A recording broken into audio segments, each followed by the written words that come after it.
안녕하십니까. 혼란한 정치 시사 이야기를 술술 풀어보는 선거권 혼술 3월 9일 화요일 오후에 인사드립니다. 대통령 선거 1년 앞두고 깜짝 등판한 윤석열 전 검찰총장. 윤석열에 대한 관심이 뜨겁습니다. 또 높은 지지율만큼 한꺼번에 폭발한 이런 민심에 따른 높은 지지율만큼 거기에 대한 또 여러 가지 궁금증들도 많이 또 생겨나고 있습니다. 그래서 제가 이 윤석열에 대해서 가장 궁금해 하실 부분이 어떤 것일까, 그것을 생각을 하다가 세 가지를 한번 꼽아봤습니다. 하나는 윤석열의 지지율이 30%로 훌쩍 넘었는데 그것이 진짜 지지율일까? 불과 한 열흘 전에 7%까지 나왔죠. 그런데 어떻게 그것이 4배, 5배가 뛰어 올랐을까? 그 궁금증 하나. 그래서 진짜 지지율은 어떨까? 이것 하나. 그리고 윤석열의 주변에서 어떤 사람들이 윤석열을 도우고 있을까? 지금 언론에 나온 것도 있고 나지 않은 것도 있는데, 최근에 윤석열의 메시지, 이 짧지만 강렬한 이런 메시지를 보면은 선수들이 벌써 붙어 있다. 선거 전문가들이 벌써 붙어 있다. 이런 이야기도 있는데 과연 그럴까? 자, 그런 부분. 또 하나는 윤석열이 정치를 하긴 할 텐데, 4월 아마 서울시장, 부산시장 보궐선거가 끝나면 어떤 그림이 그려지겠죠. 그때 정계 개편이 일어나고. 그런데 어쨌든 윤석열이 제3지대에서 윤석열 신당을 창당해서 정치권에 진입을 할지, 아니면은 지금 국민의힘, 제1야당 국민의힘에 입당을 할지, 자, 그 부분일 겁니다. 제가 그 세 가지 부분을 좀 혼란스러운데 30년 정치부 기자의 촉으로 한번 술술 풀어보겠습니다. 자, 일단 8일 어제 하루 사이에 정말 예상 밖의 여론조사 결과가 2개가 나왔죠. 아침에는 한국사회여론연구소 KSOI죠. 그 조사에서 윤석열의 대권 지지율이 32.4%가 나왔습니다. 그리고 그동안 1위를 계속 지켰던 이재명은 24.1%. 이재명의 지지율은 거의 그대로입니다. 24, 25%인데 윤석열 때문에 2위로 밀렸죠. 이낙연은 14.9%, 3위로 밀렸는데, 이낙연도 14.9% 선, 15% 선은 마찬가지입니다. 그런데 순위만 뒤로 떨어졌습니다. 이것이 왜 그런지 제가 잠시 후에 다시 설명을 드리겠습니다. 자, 그래서 이 KSOI 여론조사 결과에 대해서 저도 사실 긴가민가해서 바로 이것을 속보로 전해드려야 될지, 아니면은 뭔가 이 여론조사가 정말 제대로 된 것인지, 그래서 조금 더 기다려 보기로 했기 때문에 속보도 안 전해드렸습니다. 그런데 그날 어제죠. 어제 낮 시간이 조금 지나서 리얼미터 여론조사가 발표됐죠. 문화일보, 석간신문 문화일보에 실린 리얼미터 조사. 여기서도 윤석열 지지율이 28.3%, 거의 30% 가까이 나왔습니다. 그리고 이재명 22.4, 이낙연 13.8. 이것도 평소에 봤던 그 사람들, 두 명의 여권 주자의 지지율이죠. 그런데 윤석열이 그것을 팍 뛰고 올라가서 28.3%를 기록했습니다. 자, 이 조사, KSOI와 리얼미터, 문화일보의 의뢰를 받은 리얼미터의 조사는 윤석열이 검찰총장을 딱 사퇴하고 나서 그 이후에 실시가 된 것이고, 7%는 그 이전에 실시가 된 것이죠. 자, 그래서 결국은 이 7% 여론조사, 불과 열흘 만에 7%가 나왔던 여론조사가, 이 여론조사는 2월 22일부터 24일 사이에 한 겁니다. 그것이 열흘 사이에 너댓 배 딱 뛰어 올랐죠. 자, 그래서 그 사이에 이 윤석열이 했던 행동, 상황 변화는 이겁니다. 사실상 공수처, 수사청을 따로 설립을 해서 검찰을 폐지해버리는, 거기에 대해서 윤석열이 상당히 반발을 했죠. 반발을 하면서 국민일보 인터뷰를 했습니다. 인터뷰를 하고 그 다음날 대구를 갔죠. 대구 가서 또 여러 가지 문재인 정권에 대해서 비판하는 그런 이야기를 했고, 그 다음에 전격 사퇴를 했습니다. 그 다음날 전격 사퇴. 그러니 국민일보 인터뷰, 대구 방문, 전격 사퇴. 자, 이런 일련의 액션이나 메시지가 있었다고 어떻게 열흘 사이에 4배나 5배가 지지율이 뛰어오를까? 자, 여기에 대해서 일단 윤석열의 이 고공행진, 윤석열의 깜짝 등장, 여기 이 부분을 부정하고 싶은 쪽이 있죠. 좀 언론도 좀 진보 성향의 언론이나 또 민주당 의원들도 그렇고 이 현상을 부정하고 싶은 쪽에서는 여론조사 방식의 차이가 가장 큰 문제다, 이렇게 주장을 합니다. 오늘도 어떤 진보 언론에서 그런 분석을 해놨던데, 자, 좀 억지스러운 분석입니다. 제가 설명을 드리겠습니다. 일단 이 한국사회여론연구소 그리고 리얼미터가 조사를 해서 윤석열의 지지율이 엄청 크게 나왔죠. 그런데 7%, 불과 열흘 전에 나왔던 7%는 코리아 리서치라는 여론조사 회사가, 코리아 리서치가 4개 여론조사 회사 공동으로 실시한 조사입니다. 이 차이가 뭐냐면은, 일단 KSOI와 코리아 리서치 차이는, KSOI는 ARS 100%로 여론을 묻습니다. ARS는 많이 받아보셨을 겁니다. 전화를 받으면은 기계가 묻고, 기계가 묻죠. 사람이 묻는 것이 아니고 기계가 묻습니다. 자, 그것이 100% 이루어졌고, 코리아 리서치는 무선 전화 면접, 갤럽도 이렇게 하는데, 이것은 직접 전화 면접원이 전화를 걸어서 사람이 묻습니다. 물어서 기록을 해서 결과를 내죠. 그 코리아 리서치는 무선 전화 면접 100%, KSOI는 ARS 100%. 그런데 거의 응답률에 있어서는 ARS는 응답률이 상당히 낮습니다. 기계가 전화가 오니 그냥 뭐 바쁘고 하면 그냥 끊어버리죠. 그래서 ARS, KSOI, ARS 조사의 응답률은 6.1%, 그리고 이 코리아 리서치 무선 전화 면접은 응답률이 30.1%. 다 그러니 응답률이 높은 무선 전화 면접이 더 신뢰성이 있다, 이런 주장을 하고 있습니다. 뭐 전혀 그것이 얼토당토 안 하다는 이야기는 아닌데, 그것이 큰 대세를 가를 만한 그런 변수는 아니죠. 지금까지도 다 그렇게 조사를 해왔고, 그 약간의 ARS와 이 전화 면접의 그 사이에는 항상 조금씩 갭이 있었습니다. 제일 그 대표적인 ARS가 리얼미터고, 전화 면접이 그 갤럽이죠. 그들 사이에 조금씩 차이는 있었지만은 그것 가지고 이것을 다 설명을 할 수는 없는 것입니다. 그리고 또 뭐 ARS는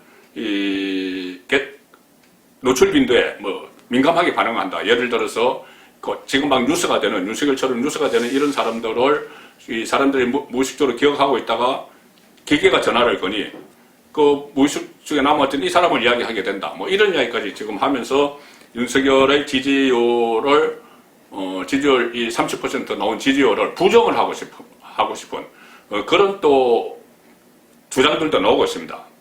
자, 그래서 그런 측면들을 전혀 무시할 수 없는 건 아니지만은 지금까지 두 가지 조사 방식의 차이는 늘 조금씩 있어 왔고, 그것은 이미 우리가 익히 알고 있는 겁니다. 그런데 이번처럼 4배, 5배 한꺼번에 열흘 사이에 차이가 났다. 이것은 결국은 억눌렸던 민심이 표출된 거다, 이렇게 볼 수가 있는 것이죠. 문재인 정권에 대해서 많은 비판, 또 실망을 하고 분노를 하고 있는데, 그렇다고 마땅히 마음 줄 곳이 없던 자기 대권 주자 여론조사에서 그렇다고 과거에 홍준표, 유승민, 원희룡 이 사람들도 지금 보수가 이렇게 되는 상황에 얼음에 처하는 과정에서 자유롭지 못하죠. 박근혜 탄핵 과정에서도 서로 자유롭지 못하고 다 그렇습니다. 그래서 그쪽에 마음을 주지 못하고 밖에 머물러 있던 이 민심, 이른바 샤이 보수가 윤석열에게 쏠렸다, 이렇게 분석하는 게 더 정확하겠죠. 자, 그래서 가령 예를 들어서 KSOI 조사에서 6주 전에 윤석열이 받은 게 14.6%입니다. 6주 전에 14.6%를 받았는데, 그때 시점에 이재명, 이낙연, 윤석열 쪽 이야기하고 지지 후보 없음 이렇게 나왔던 것이 22.6%나 됐습니다. 5명 중에 1명 이상이 나 지지 후보 없어 이렇게 하고 침묵을 했죠. 부동층이죠. 무당층입니다. 그런데 이번에 32.4% 윤석열이 지지를 받을 때 겨우 5.6%만이 지지 후보 없다고 응답을 했습니다. 22.6%에서 5.6%로 확 내려앉았죠. 그 내려앉은 게 거의 17%포인트인데 윤석열이 받은 게 17%포인트 거의 비슷합니다. 자, 그렇다면 다른 이렇게 겹치는 부분도 있겠지만은 이것만 놓고 보면은 이 무당층, 지지 후보 없다고 응답했던 샤이 보수, 또 중도층도 많이 있었겠죠. 그쪽에서 윤석열에게 확 쏠린 것이지 이것을 그냥 여론조사 방식의 차이로 이야기할 수는 없습니다. 상당히 4배, 5배가 뛰어 올랐기 때문에. 그리고 또 그런 정황을 볼 수 있는 것이 제가 조금 전에 말씀드렸지만 윤석열은 이 32.4%로 확 뛰어 올랐는데 그러면서 1위를 했는데 나머지 2위 그 이재명, 3위 이낙연 여기는 지지율 수치는 똑같습니다. 동수만 떨어진 거죠. 그러면 그 윤석열의 지지는 어디서 갖는 것이냐? 지지 후보 없다 이쪽에서 갔다는 것이죠. 그것은 리얼미터와 문화일보 조사도 비슷한 경향입니다. 자, 연초에도 1월 초에도 여러 가지 여론조사 결과가 발표가 됐죠. 그때 한 10개 정도가 발표가 됐는데 이 3개에서 윤석열이 1위를 했습니다. 나머지 7개는 그 이재명이 1위를 했죠. 그런데 이 윤석열이 1위 한 3개는 전부 ARS입니다. 자동 응답이죠. 기계가 물어보고 한 자동 응답. 그리고 윤석열이 1위를 못한 것은 전부 전화 면접이었습니다. 사람이 물어보는 거. 자, 그래서 그때도 제가 한번 설명을 드렸는데 결국은 기계가 물어서 기계에 대답하니 오히려 속마음을 이야기할 수가 있습니다. 내 말을 뭐 사람이 듣는 게 아니니까. 그리고 만약에 사람이 물으면은 아무래도 여당을 지지한다는 말, 정권을 갖고 있는 쪽을 지지한다는 말은 하기 쉽지만 정권과 대립각을 그때 한참 세우고 있는 윤석열을 지지한다는 말을 상대방이 사람이기 때문에 전화 면접원이기 때문에 하기가 어려운 거죠. 그래서 오히려 ARS에서 이 숨은 윤석열 지지자들이 오히려 응답을 많이 했다. 일종의 수하이 보수들, 또 중도층들. 그래서 그때도 ARS에서 윤석열이 다 1위를 했습니다. 그것은 결국은 어떤 여론조사 방식의 차이에서 조금 전에 말씀드린 대로 응답자 수, 응답 비율 이런 것도 있을 수가 있지만 그것은 굉장히 제한적이고 일부분입니다. 전체 민심을 바꾸는 그런 차이는 아닌 것이죠. 민심은 그대로 지금 나타난 그대로고 다만 약간의 조사 방법상의 차이 때문에 참고를 할 부분이 있지만은 그것이 전체를 바꾸지는 못합니다. 자, 그 말씀 드리겠습니다. 그러니 결국 조사 방법에 따라서 약간의 편차는 있지만 윤석열 돌풍은 지금 민심을 그대로 반영한 것이다. 여론조사상에 나타난 윤석열 지지는 민심이다. 그렇게 말씀을 드릴 수가 있습니다.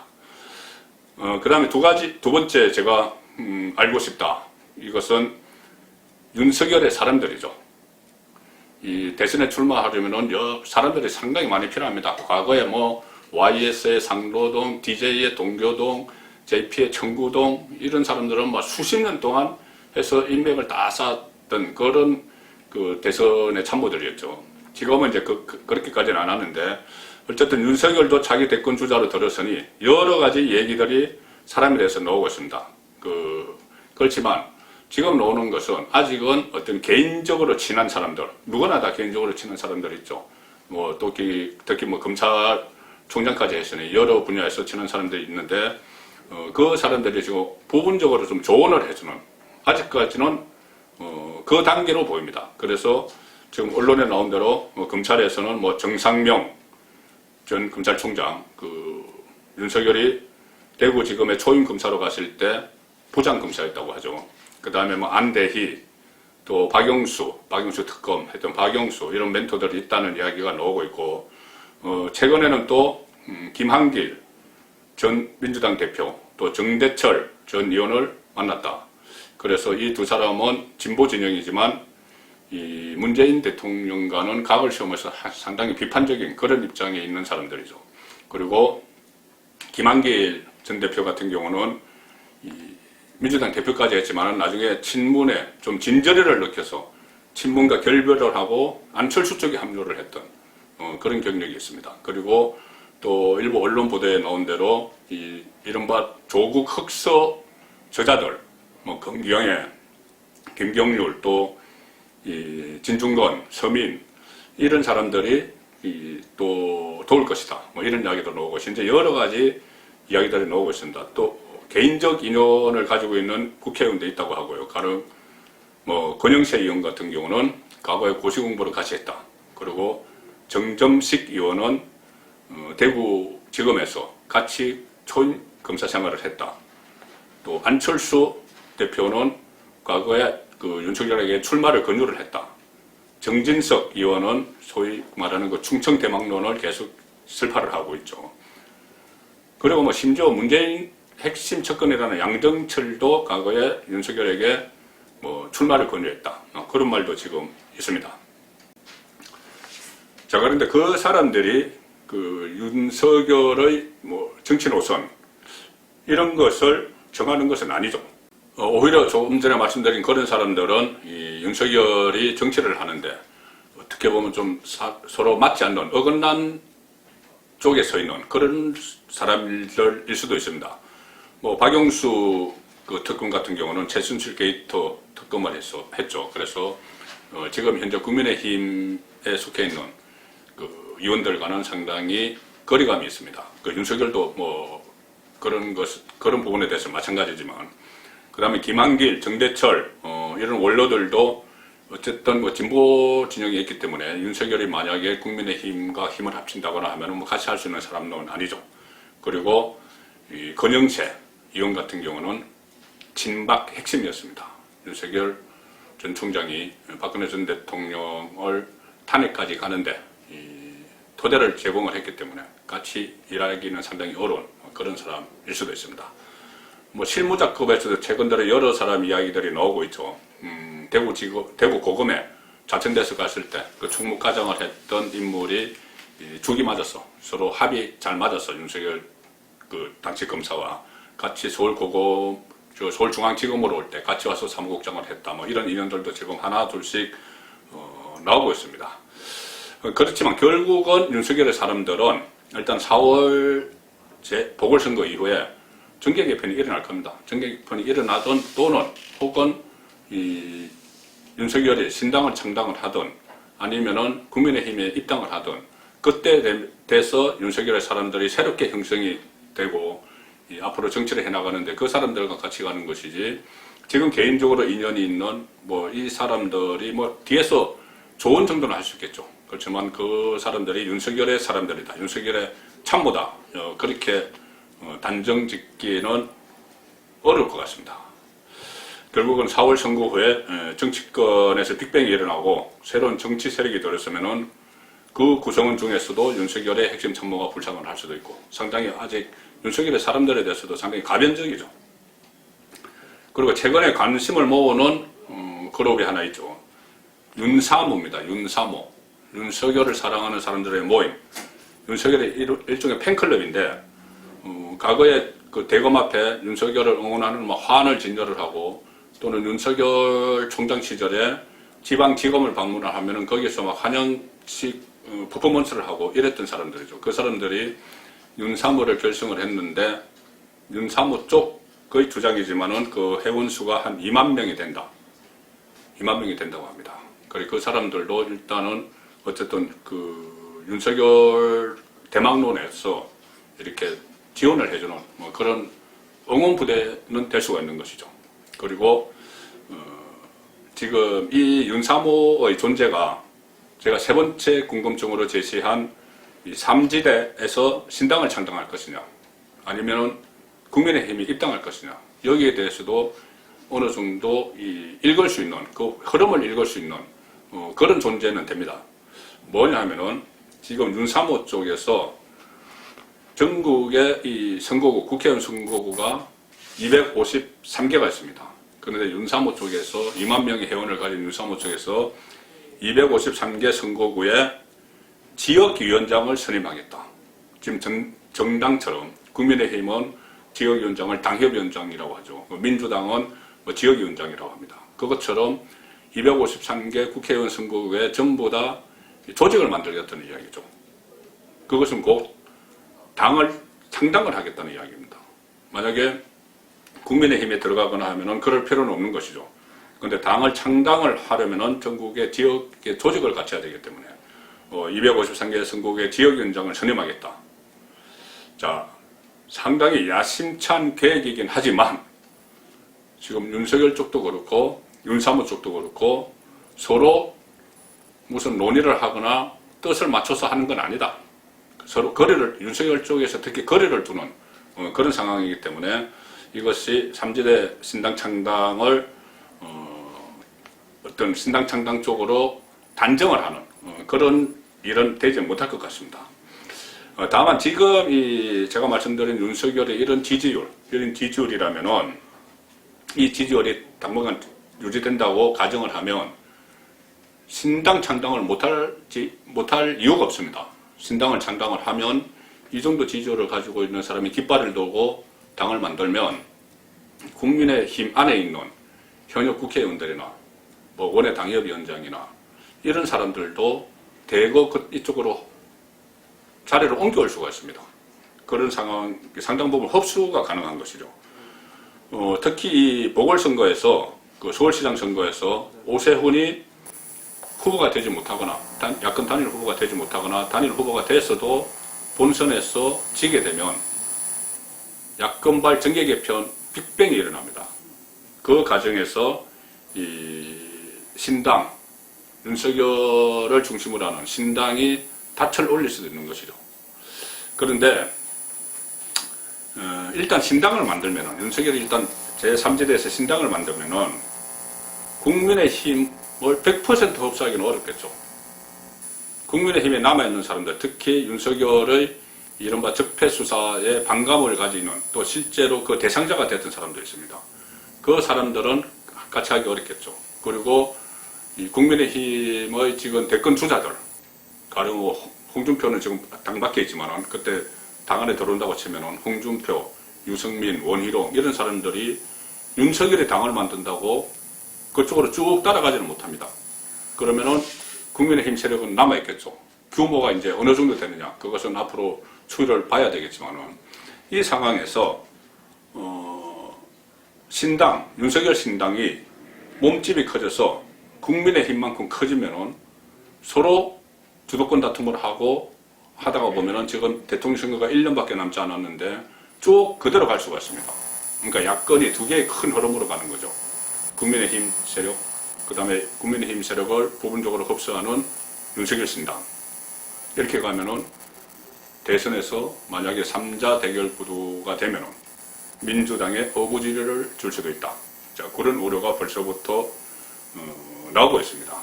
그래서 지금은 제3지대에서 신당을 만들더라도 일단 따로 가더라도 처음부터 같이 가면 좋지만 여러 가지 여건상 어려우면 따로 가더라도 하루속히 양쪽이 같이 또다시 야권 통합 이야기가 나올 수가 있습니다. 통합을 하거나 후보 단일화를 하거나 뭐 이런 작업들이 일어날 가능성이 있는 것이죠. 자, 문화일보와 리얼미터 조사에서 이 문항 중에서 이런 것이 있었죠. 윤석열이 국민의힘 후보로 윤석열이 대권에 출마하면은 어느 당 소속으로 출마하는 게 낫겠다고 생각하느냐, 이 질문에 있었습니다. 이 질문에 국민의힘 후보로 출마하는 게 더 좋다는 여론이 상당히 높았습니다. 41.4%였습니다. 반면에 신당을 창당해야 된다는 14.4%였고 무소속으로 출마하라는 13.7%였습니다. 그래서 국민의힘의 후보로 출마하는 게 더 좋다, 이 여론이 이렇게 훨씬 높은 것은 이것 역시 또다시 야권 분열을 해서 문재인 정권에 오부지리를 주면 안 된다, 그런 민심이 이 여론조사에 표출이 된 것 같습니다. 송구권의 혼술, 오늘은 윤석열 그것이 알고 싶다. 진짜 지지율이 뭐냐, 윤석열의 사람들은 지금은 누구고 앞으로 어떤 사람들이 될 것인가, 또 제3지대 신당을 창당할 것인가, 국민의힘에 입당할 것인가, 이 부분을 정리를 해봤습니다.